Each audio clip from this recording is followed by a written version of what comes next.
What's up? What's up? What's up? How we doing, everybody? We are live. Give me 1 second. Gonna start recording here.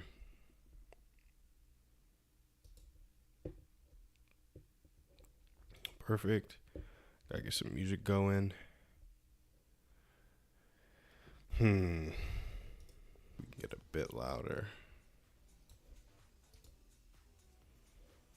Maybe on our side. Sound. We're gonna pull up the charts.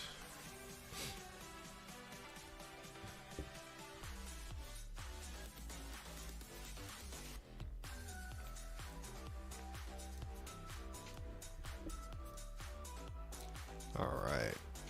A community question, a dog poop horror story, or a heartwarming dog story. If you share the episode on social media and you give us proof that you shared it, so just send us the screenshot of it in your story or whatever, you get 3 entries. If you refer a friend to call in, like they're like, hey, I'm Samantha, and we trade, which is on my screen right here, and we answer community questions and communication questions. And if I have any dog poop horror stories for my poop scooping adventures, I will let you know.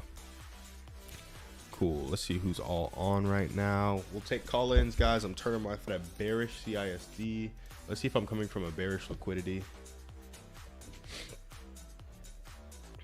Okay, so I'm not actually. I'm kind of near.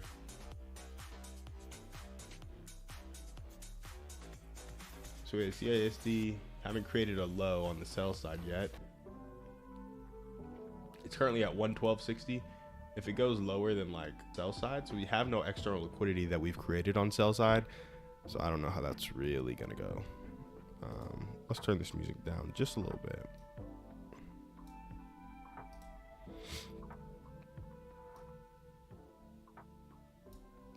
Cool. All right, we'll leave that there. You know what's funny? I can't hear the music at all, and I don't really know why. Oh.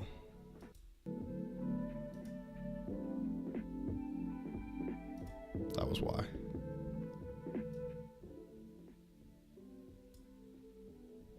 Cool.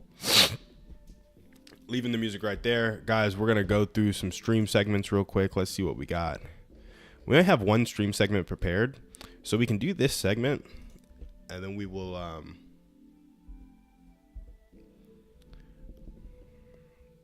first I need to find the hook.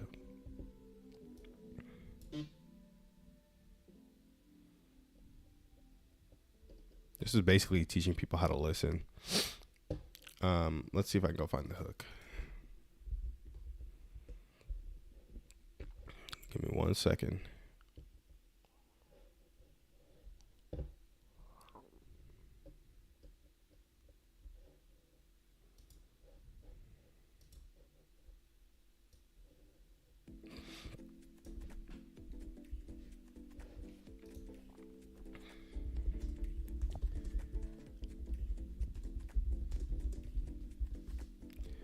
Guys, and so building community is kind of tough. I've had kind of a realization. We're doing another dog parent event this coming Saturday, which will be fun. It's like a pup cup event. We had some people RSVP, some people say maybe. So we still have that activity in the dog parent community, but it's still a free community. We want to get people really in that matchmaking side of things. And I need to launch that in Austin, like get people to sign up for the free trial.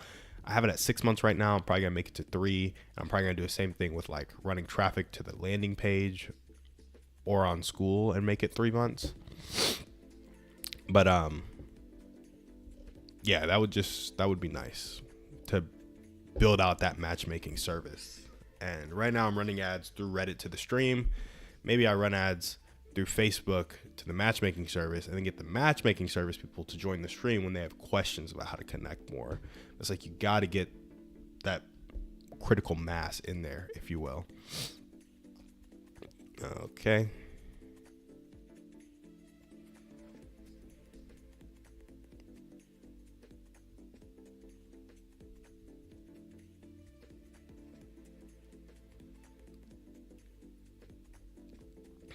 Let's see.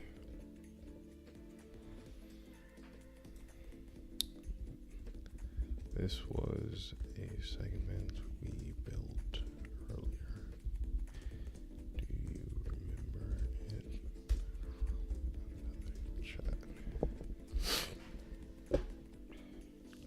guys. I don't know what the market's doing. Okay, so let's actually look at this a little bit more critically. So we had a low here at 12 a.m. We then created a bearish fair value gap at 4 a.m., taking that low. That is a change in state of delivery. We then created an order block at 5 a.m., a bearish order block. It has not gone up into that order block, hasn't even started to go up. It's just continuing to go down. But what are we running into over here? We ran through a bullish order block, pretty much running through another bullish order block here at 2 p.m. once we take this low.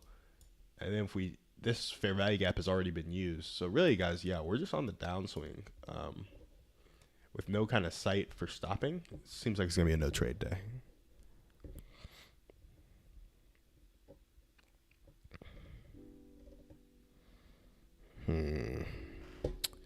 I got to go find this segment, which is kind of annoying.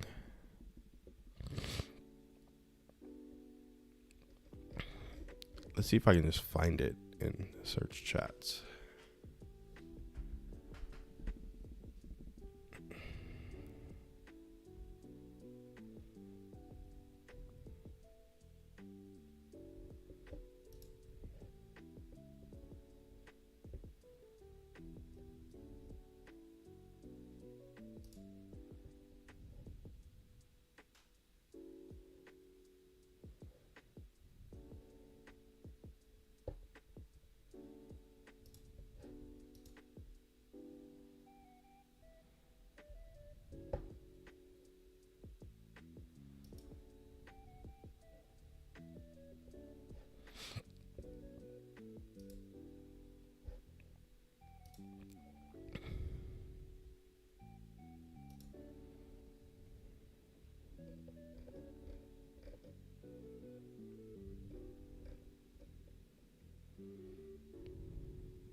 All right, guys, we're going to try this segment.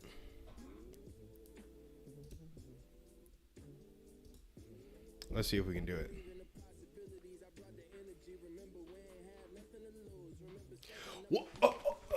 Don't make the mistake of explaining, clarifying, and correcting and wondering why people still don't listen. People are selfish conversationally. They don't want to be corrected. They want to save face. Here's how to speak so that they'll actually listen. First, you want to think through your response only after they finish. You want to give their ego a full landing space. Second, you want to introduce opposing ideas through questions so that they defend their view without getting defensive. Third, you want to save hard corrections for safety or stakes. Not every detail deserves emotional energy. And fourth, you want to speak first to what they want to express, and they'll invite your perspective naturally. When you protect someone's pride, they finally make room to hear your point of view. I'll take that. We kind of ran through that. See if that hooks a little better. Got to hit up my VA, tell her at what point in the recording. 12 of 11:17, bobbling the phone hook.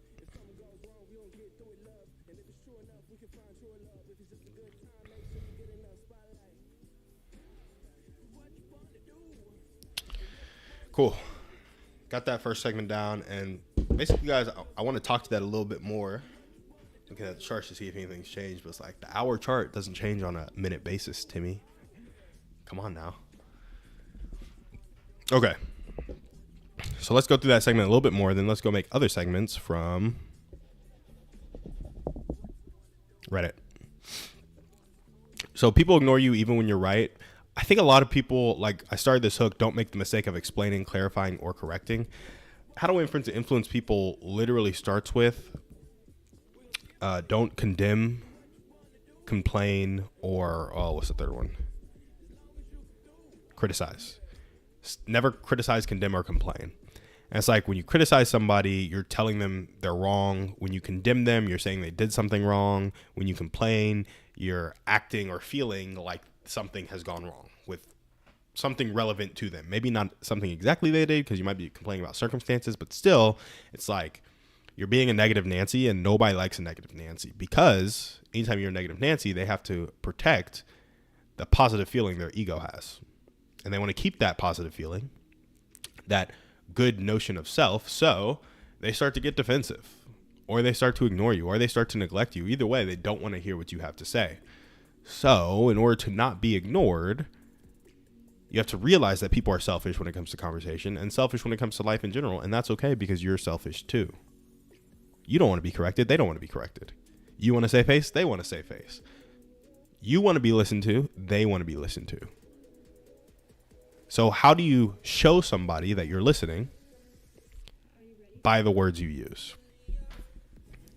And that's kind of what we went through at this last point. Speak first to what they want to express.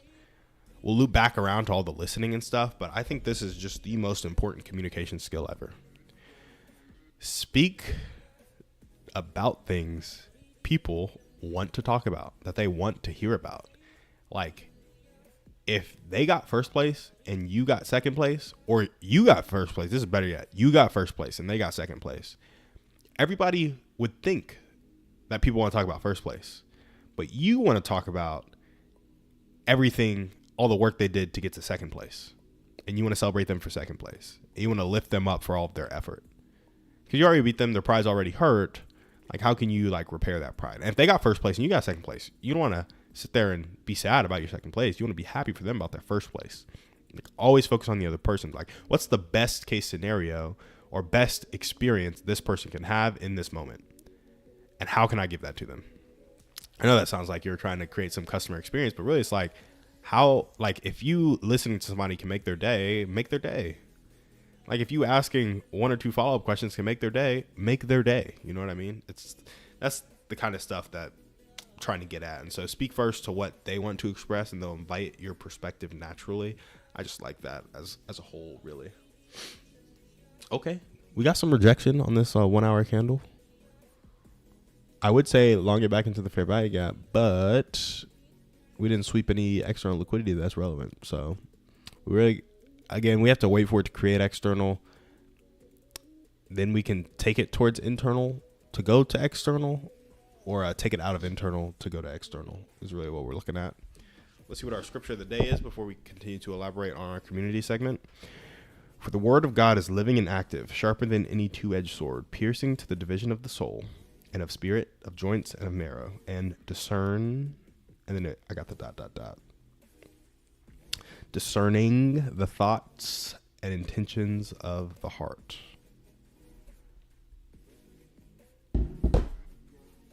That's a good one. It's a good one. You should read your Bible. It'll discern the thoughts and intentions of your heart. No, but really it does. It does hit different. And a lot of stuff that I learned from like how to influence people or influence can be traced back to, you know, biblical forms of communication. Not everything, but a lot of it can be. And then there's some biblical forms of communication that aren't in those two books that tell you how to behave in certain situations that will be beneficial to you and everybody involved. So I like it. It's a good book. So speak first to what they want to express, but then this is about, so the whole scenario we're painting here is like somebody thinks something, you think something else. What do you do before you start to speak to what they want to express? Before you start to speak, you need to listen. And when you're listening, there's a few notes I have for you. One, think through your response only after they finish. A lot of people are plotting the response while people are talking. I know it's hard to do because you're so focused on you and what you need to communicate. But if you could take the time to actually listen and actively ask yourself questions about what they're thinking, like, hey, what does that mean? Or like, where did this come from? And like really try to understand them. It'll give their ego a full landing space, which means like basically you'll let them feel heard. And everybody wants to feel heard, known, and seen, right? So I think that's a pretty cool thing that you can be able to do just by listening to somebody. And if you still have opposing ideas after you fully understood them. So take the time to fully understand. Hear them, ask questions, hear them more. Ask them more questions, hear them more. Reiterate what they said to you. See if they agree with that prognosis. If they don't, ask more questions and hear them more. And repeat that process until you get to the point where they're like, yeah, that's actually exactly how I feel. Thanks for listening so well. Then when you get there, now you ask, if you still have an opposing idea, because they didn't convince you, introduce that opposing idea through a question, highlighting an intelligent part of their response, right? So if I'm like, the sky is green, I'm like, the sky is green because when I look at it, it's green. It's like, oh man, I really wish I could see a green sky, but I see a blue sky. Do you know why that might be the case? Like, is something wrong with me? Like, you can introduce an opposing idea through a question, so now they can defend their view from like the high ground, to use a I don't know, video game term from third-person shooters. It's like you always want the high ground. So yeah, if you're like, ooh, I kind of have doubt about what I think now, what do you think about what I think in my humble, doubtful position? You know, that's what happens when you ask a question. And so they get the chance to defend what they have to say. And I don't know, it always helps me. Like, anytime I am really struggling with something somebody says, and instead of being like, yeah, I think you're wrong because X, Y, and Z, it's like, ask them a question. As if they could be right. Even though you don't think they're right, you might be wrong. That's why it's like, you got to humble yourself to do this, because it's like, you're not always 100% right, so you might as well ask the question as if you're wrong to help them save face and have a productive conversation, right? And they save hard corrections for safety or stakes. And this is really like with children. Like, if a child is about to do something horrible, yes, hard correct. If an adult's about to do something horrible and they don't know, hard correct. But yeah, sometimes you just gotta let people do their thing.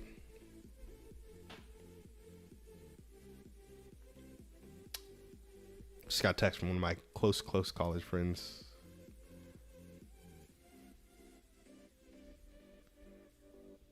Dang, 6 years ago.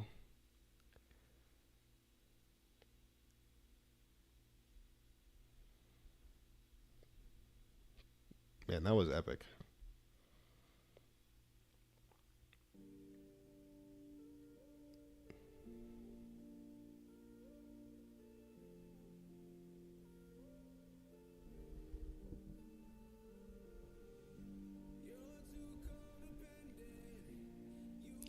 Man, what a throwback. Dang. That was crazy. It's been a minute. It has been a minute. Cool, guys. Well, that's all we really got for this segment.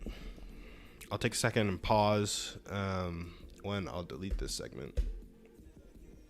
And then I will... Oh, let's... I don't like that. I don't like that. Okay. Take a second. See if anybody's on chat. Oh, Jessica. What up, what up? Dang, Jessica, you just joined. I just checked chat. Look at that. Thanks for joining. Hope everything is well with you. I didn't get the rundown on the event you attended. I saw your comment that didn't work out as well, but was curious if there was any more of a rundown.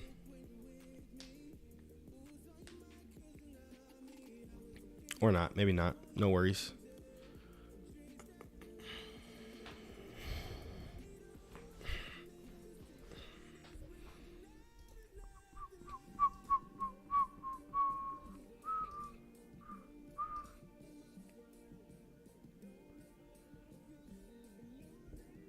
Jessica, how was the weekend? Do you guys have any more events coming up with your workplace so you can do another raffle better in the future?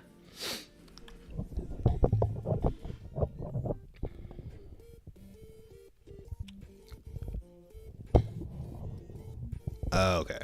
So two things. Wasn't as planned out as it could have been, but it also wasn't that busy of an event. Yeah, I mean, that makes sense. It's kind of hard to... I feel like it's a similar thing with the stream. It's like I get on the stream every morning. It's not super planned out, but it's also not that busy of a stream. Like I don't have 30 people coming on every morning. It's like you, Theo, and sometimes some random people pop in for a little bit. But it's hard to do that when you don't have a lot of foot traffic. And I've been thinking like, and how do you get a lot of foot traffic? And it's like, go to a place with foot traffic, basically.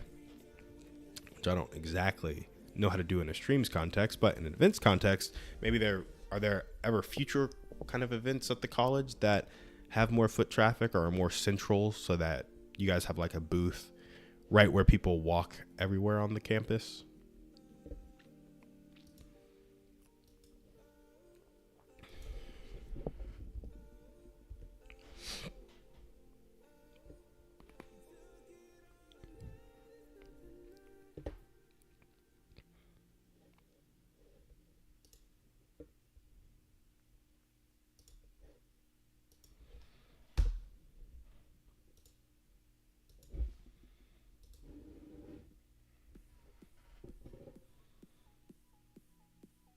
Oh, shoot.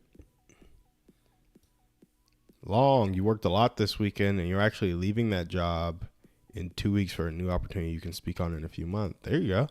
And the job, are you talking about the job? I know you are like a florist, but I don't know what the other job was. So which one are you planning on leaving? And a few months, so I guess just after the holidays you're starting, or you'll be ramped up enough to talk about it. That is super cool. Congratulations on the opportunity. Does the opportunity require you to move, or are you able to do it there, either remotely or in town?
I will not be on stream Thanksgiving Day. Glad it's in town for now. That's so interesting. I am so curious what this new position is. So hopefully I can hear about it in a few months. I think you're so funny. Yeah, I won't be on stream on Thanksgiving Day. So funny enough, let's see. When is Thanksgiving? So next Wednesday might be the last day I'm on stream for, let's see. Actually might not even be on Wednesday because we might be traveling really early in the morning, because then we'll be in North Carolina Thursday, Friday, Saturday, and Sunday. So I'll probably be back on stream on either December 1st or December 2nd.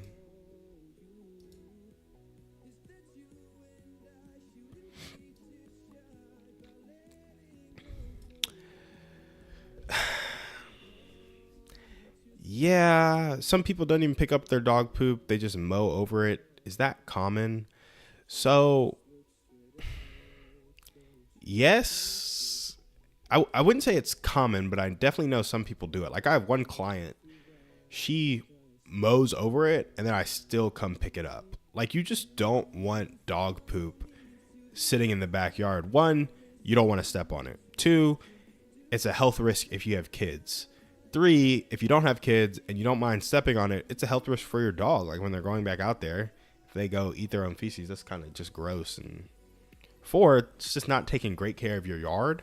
And so while there are going to be people who mow over it, I'm trusting that there are 5,000 to 10,000 people in Austin who don't want to mow over it and don't want to pick it up themselves, and that we can just pick it up for them.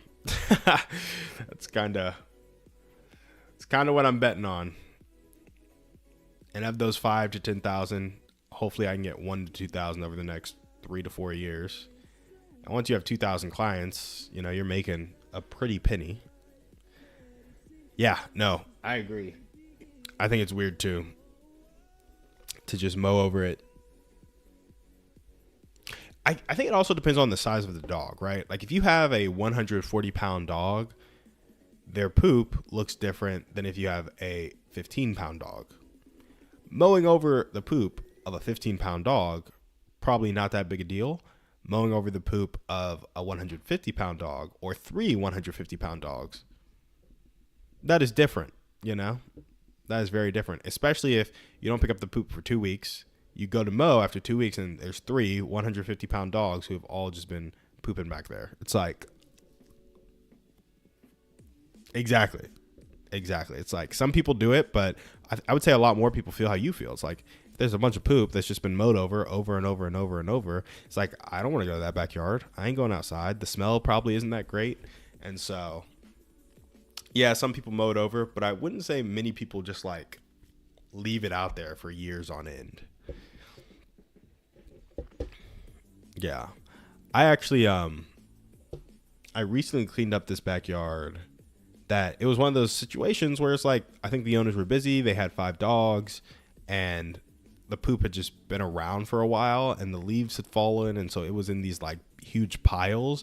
And so I ended up doing like 6 bags of trash of just dog poop and leaves. I basically did some landscaping in their yard because I was like, it's not super efficient to go through these piles and like rake the poop from them because there's so much poop and there's so many piles. It's like, I'd rather just get all of these piles into bags. And so I bagged up all the piles, kind of cleaned up their whole backyard, and at least most of it, got most of the poop out of it. I was there for like 2 hours, and that was a free scoop. So that's why those free scoops can be pretty tough sometimes.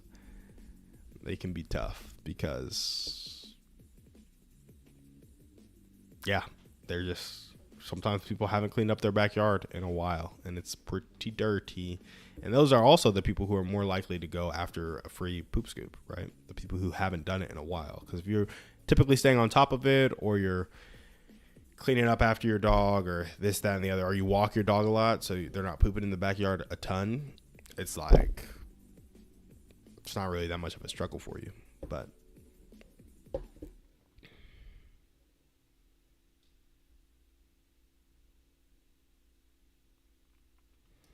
it's true. I think it does taint the yard. Obviously, I think a tainted yard, there's stuff you can do to fix that. Yeah, like you can get landscaping companies to come in and redo your yard, but that's expensive. Much more expensive than just hiring a poop scooper like me to go clean up your yard before you mow. But yeah, I think that yard's kind of gross. And when you have kids, you know, if that's your forever home, for some people it's not their forever home, and so they might move when they have kids. But if that's your forever home and you've just been letting kind of dog poop stay, it like stays in the soil for months and months on end, and you never know where it's at. And it's just like, I don't know, not a super healthy environment for children, at least not where I would want my kids. So I'm right there with you, Jessica. It's not ideal.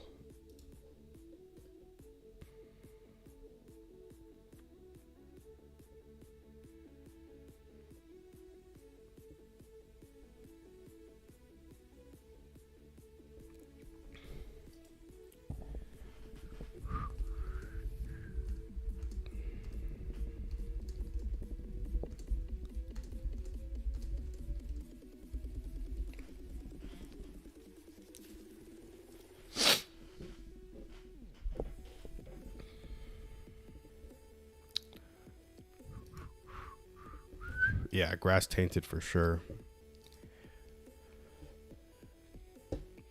Unfortunately, Jessica, nothing going on in the market today. Or nothing, not nothing going on. It's just dropping. And it's been dropping for like, I don't know, a good amount of time. And it's dropped a lot, honestly. 1,000 points over the past 2 weeks. Yeah, 1,300 points over the past 2 weeks. Which is like 5% maybe. Nothing crazy.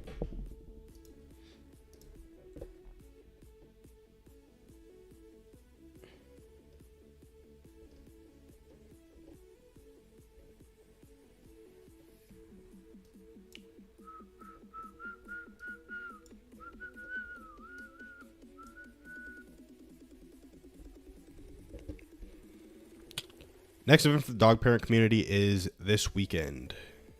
Saturday, the 22nd, we're doing it's like pup cups at an open leash dog park in kind of North Austin. So people will bring their dogs will run around. We'll have some supplies for pup cups, and they'll be able to make some pup cups for their pups. But yeah, so pretty chill. I like to do these let's see how many people are going, actually.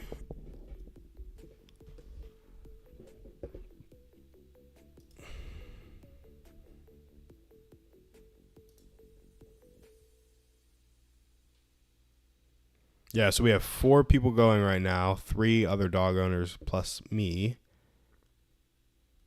Then we have 6 maybes.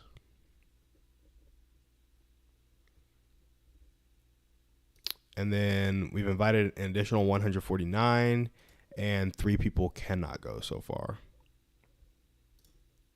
So we have 13 responses, 149 invites left. We'll see if some people come through. I hope Facebook sends more reminders.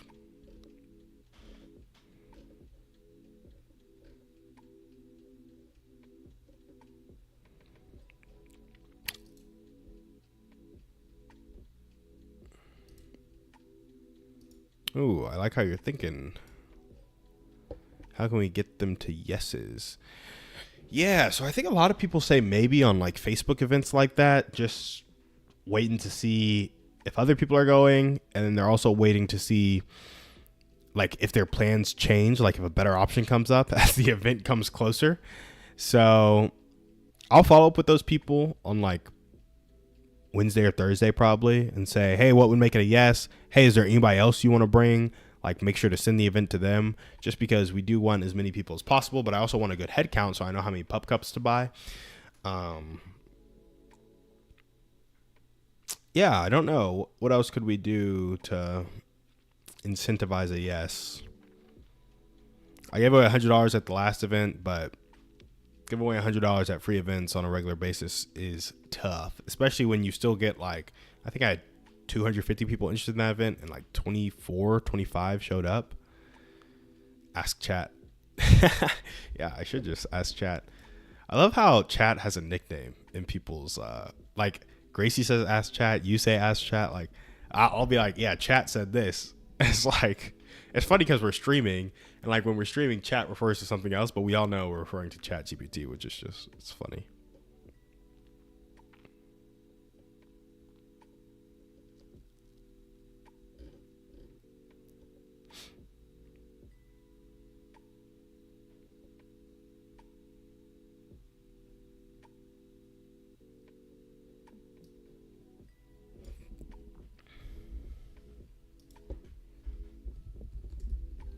Let's see.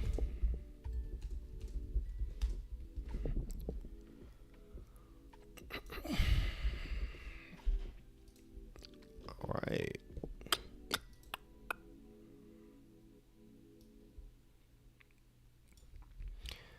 Some of it is also just, let's see what chat says.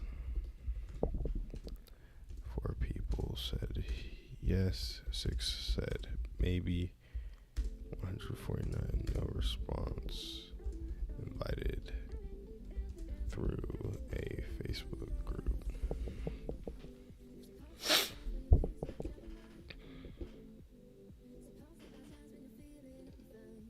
Let's see what chat says.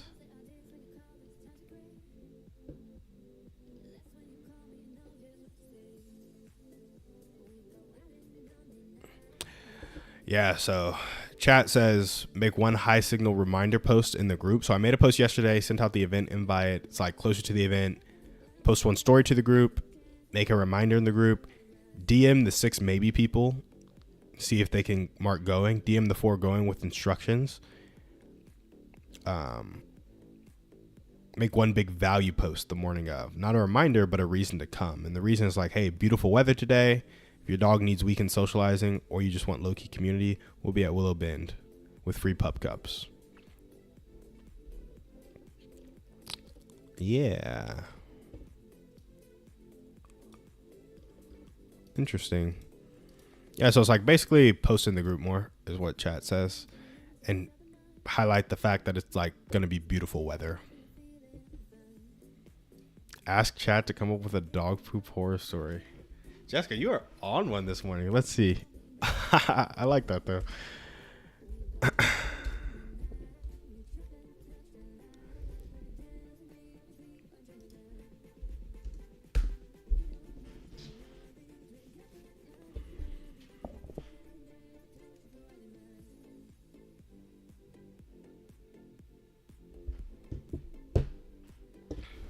Okay, here we go.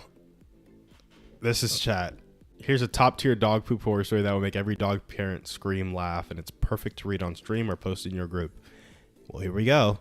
The ghost of poop past. 100% something that would happen in Austin. I'm not sold right now. Let's see.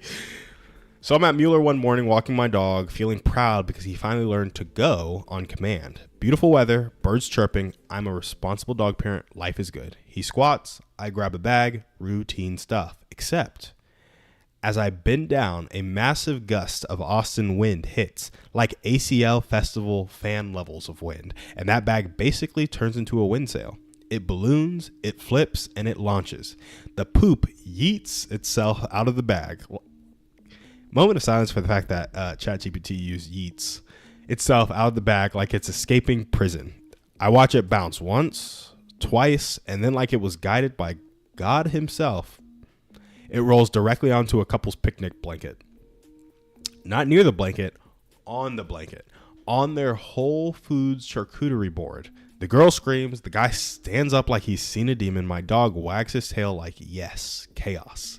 I absolutely panic. I run over apologizing, trying to grab the death nugget with my empty bag because the wind stole the first one. The couple is standing there in pure horror, holding their LaCroix like crime witnesses. I finally scoop it, but now I have to figure out how to clean the blanket. So, and this is the worst part, I offer them my emergency poop wipes. You know, the baby wipes every dog owner secretly carries. They decline hard. We make eye contact for a full second of pure shame. I walk away. My dog looks proud of himself, and I never went back to that part of the park again. Creative. How would you rate ChatGPT's performance, Jessica?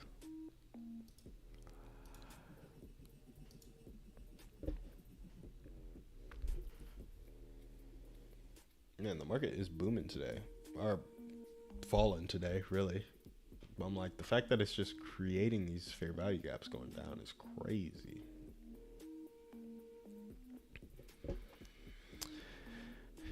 I know. It was good. I love detail too. I love the colloquialisms that it used. Love the detail. Wasn't super, how can I say, realistic, I guess. I guess it was. I mean, that'd be some strong wind. But it was pretty solid. Just read fabricated ChatGPT posts. Exactly. I'll just we'll have a dog poop horror story and a heartwarming dog story via ChatGPT just every morning. That'll be the new segment. AI dog poop stories. Until we have real ones. Exactly. And I honestly think AI dog poop stories would do good on social media because it's like a little bit of curiosity. What does he mean, AI dog poop stories? It'll at least get people past 3 seconds, which will get the clips pushed out a little bit more.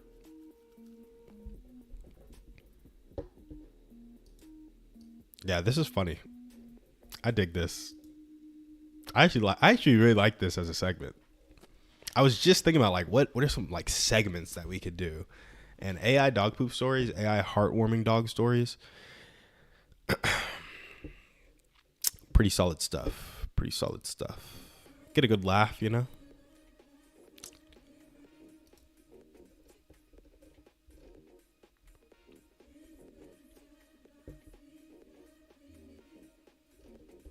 Mm-hmm.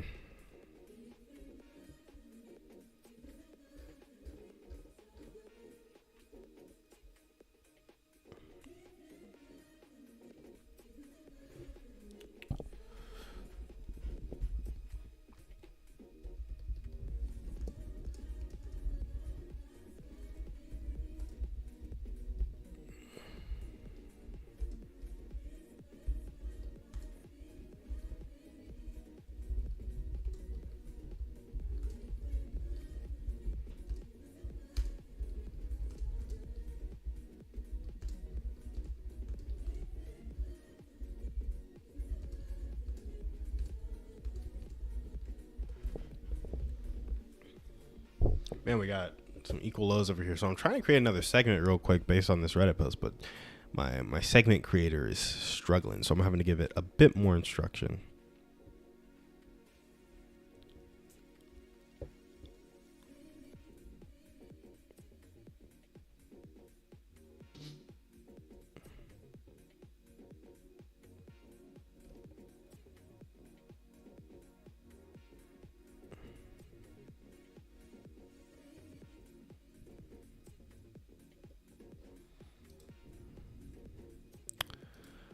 Hmm.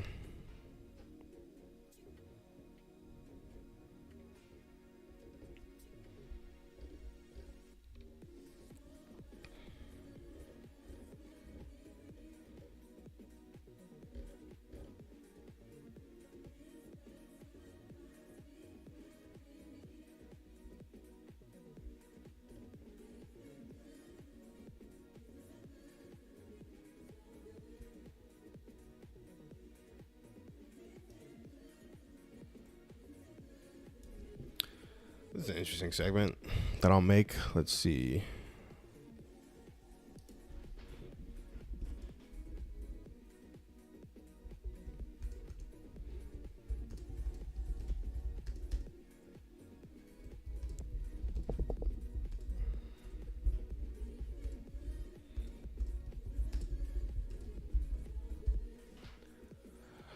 Hmm.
Hmm.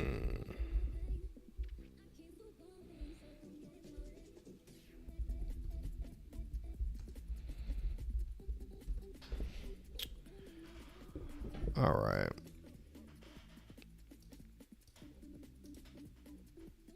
All right, here we go. So there was on Reddit, this dude was talking about in Reddit self-improvement how he has no ambition for anything.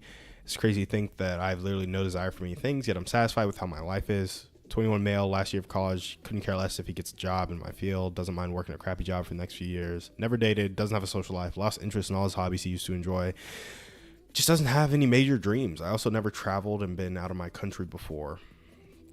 Some part of me tells me I'll regret not doing all this in the future, but at the same time, I don't really care at all. I feel like I need to force myself to get outside, try new things, and create goals for myself. But I'm just so satisfied with doing the bare minimum, and I believe this needs to change. I've noticed I've gained a lot of weight, so I finally decided working out, hit the gym. So that's a good start. Any advice on how I can fix my situation? So I read that, and I was like, he basically needs to get around people who are like,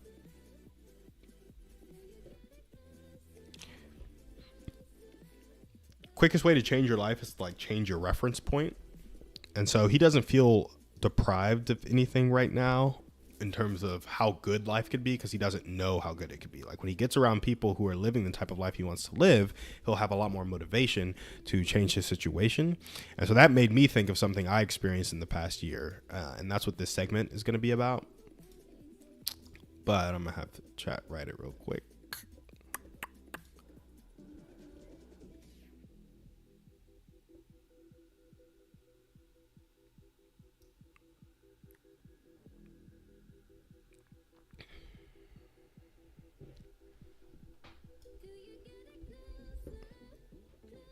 Yeah, I actually like this segment because it is super true.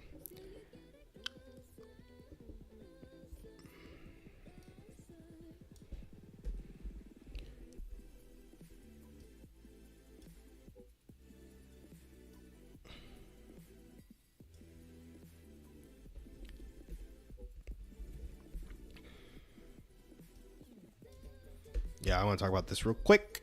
Jump into this segment. Let's see where we're at. Right around minute 51. Yeah, Jessica, no, for sure. Get around people who have goals and ambitions. He will see what he's missing out, and he will see what his future could look like. My pastor always says, show me your friends and I will show you your future. I think it's so true. Like if you hang around Christians who really love Jesus, you're going to figure out, like that's what happened to me when I got to college. I figured out that like loving Jesus could look differently. And it showed me something that I hadn't seen before. And that was super cool. That was super hype. I think similarly, if you're struggling in life like that and you get around people who can show you something you're missing in whatever arena of life you're trying to, it'll be super helpful. And so for me,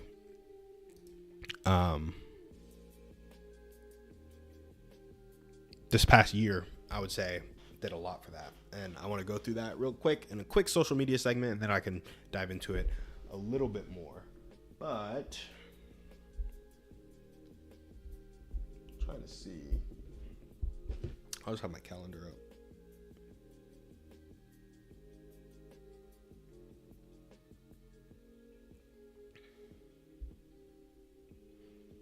Okay, here we go. In 1 year, I went from having an empty social calendar to having a full one. And most people are confused about how to build a social life. They think it's about being naturally outgoing or lucky. But the real shift for me came from accountability inside community structure. Instead of trying to be more social, I plugged into a framework that naturally creates connection. The first part of that framework was a relationship that anchored me. My wife and I were always doing different things. Like I was doing the business stuff, she was doing her PhD stuff, and we didn't have anything we were doing together. When we found something to do together, to grow towards together, from our natural desire to build together, that really helped us fill our social calendar because it led us to 2, structure from an organization. We ended up joining an organization called Apartment Life, where we host events for our apartment community in an effort to share the gospel, build community, and love people well. And because we got to do that together, our calendars got full together. And the third thing we did, after you have the structure of building community, you have to make intentional decisions toward community. Stuff like having a brunch after church on Sunday that you invite people from the apartment to, or moving to Mueller with some friends that you're close to, that you want to build closer relationship with. Intentional decisions around community will help you build it. These weren't big emotional transformations, just steady, simple, consistent actions inside of a supportive environment. That's what filled my calendar, not charisma, community design. So anyway, I like that clip because it's true. Like it's what happened in the past year. You know, Gracie and I joined Apartment Life, went from not doing something and growing together to growing together in a way that we both want to. And I feel like that's led to a lot of changes in our life. And getting around the Apartment Life people, you know, helped us see what hosting events could be like, see what consistently inviting people to church, telling them you're a Christian, and having those conversations with people could be like. It's like we got around people who were doing the thing, and it reminded us a lot of what was happening when we were leading Young Life in college. It's not exactly the same. You know, when you were leading Young Life, you were with those people 40, 50 hours a day, not a day, 40, 50 hours a week. And it was just epic, but you know, that's a season of life, and life's not exactly designed for that right now, although working on it. Hopefully it will be. But yeah, I don't know. It's just cool stuff to see that happen in a year. And it happened because I got around an organization that was more about it, people who were more about it. And that changed my behavior, Gracie's behavior, our behavior together, and created a framework for us to continue to change our behavior. Like, we didn't know what it would look like. But once you get around people who are doing it, you start to learn what it'll look like. And that's a big deal, in my opinion. So yeah, that's what I got for you guys on the segment. I'll hit my VA up with that segment.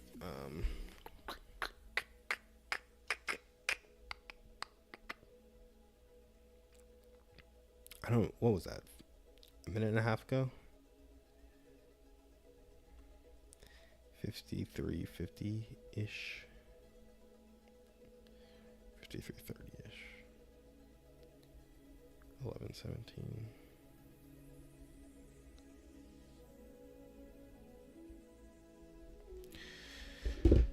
Alrighty.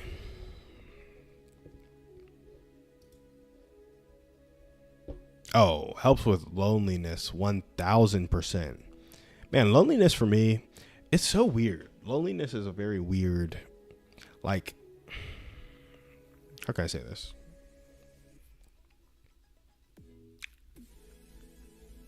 Yeah. Long distance relationships, single, just new to town. Like, it helps with all of those things. Both getting around people who are showing you how to do it, doing it, being a part of it, like attending the events, like all just getting out there, man. Like, there's so many people, for most of us, in the city around us. Like, if you're in a big city, if you're in a 100,000 plus person city or a 50,000 plus person city, there's like 50,000 people you don't know who you can go out there and meet. You just have to figure out a way to cross paths with them in a meaningful way. That's hard because there's not always great structure around that, but it's very possible, like very, very possible. And so, I don't know, making that effort, getting around people, like having that supportive spouse, having that supportive organization, and then making that decision to be intentional with a few close friends goes a long way, because you don't need a lot of people. Like, you need 3 to 5 people that you are consistently social with to have a full social calendar. Like, if you think about it, there's 7 days in a week. For 5 of those days, from like 9 to 5, most people are busy. The mornings are prepping for that 9 to 5. So really you have 5 evenings and then a day and 2 days you need to fill. So 5 evenings, if you have 3 to 5 friends that get together twice a week, and then you get dinner with a new friend once a week, it's like that's 3 of your 5 evenings. That is a full social calendar. You don't want 5 out of 5 days filled every week. You want some rest days. You want some decompressed days for sure. So just have a friend group that hangs out twice a week and get dinner or get a meal or do a workout with a new person or a rotating group of newish people in your life. And then every weekend, you know, go out dancing or something like that locally. It's like, that's 4 activities. Like, on the weekends, you try a new thing. During the week, you hang out with the same people twice and you get a meal with a new person. You end up having a lot of people in your life very quickly. And you don't feel lonely since I have good friends here in town, but I like to come home most nights and relax and just get ready for the rest of the week. Fair. Yeah, no, a lot of people like to do that. And if you are satisfied with your social situation, 1000% I recommend that. But if you're sitting there feeling lonely, it's probably not great to just go home and relax every evening to get ready for the rest of the week. It's like you need to make sure that you have people in your world who care about you, who know about you, and who know you might be lonely or this, that, and the other. So, but I mean, resting on a weekday, like last year, Gracie and I were so bored and so like discontent with our evenings. This year, it's like our evenings are more full. and we have more like meaningful conversation, more like growth moments, more people to pour into, but we don't have as many free evenings. So it's very, very good when I feel like I have a free evening. All that to say. But guys, it's 8 a.m. I got to go get ready for work. Thanks, Jessica, for coming on the stream. Appreciate you. We will see you guys tomorrow. Peace.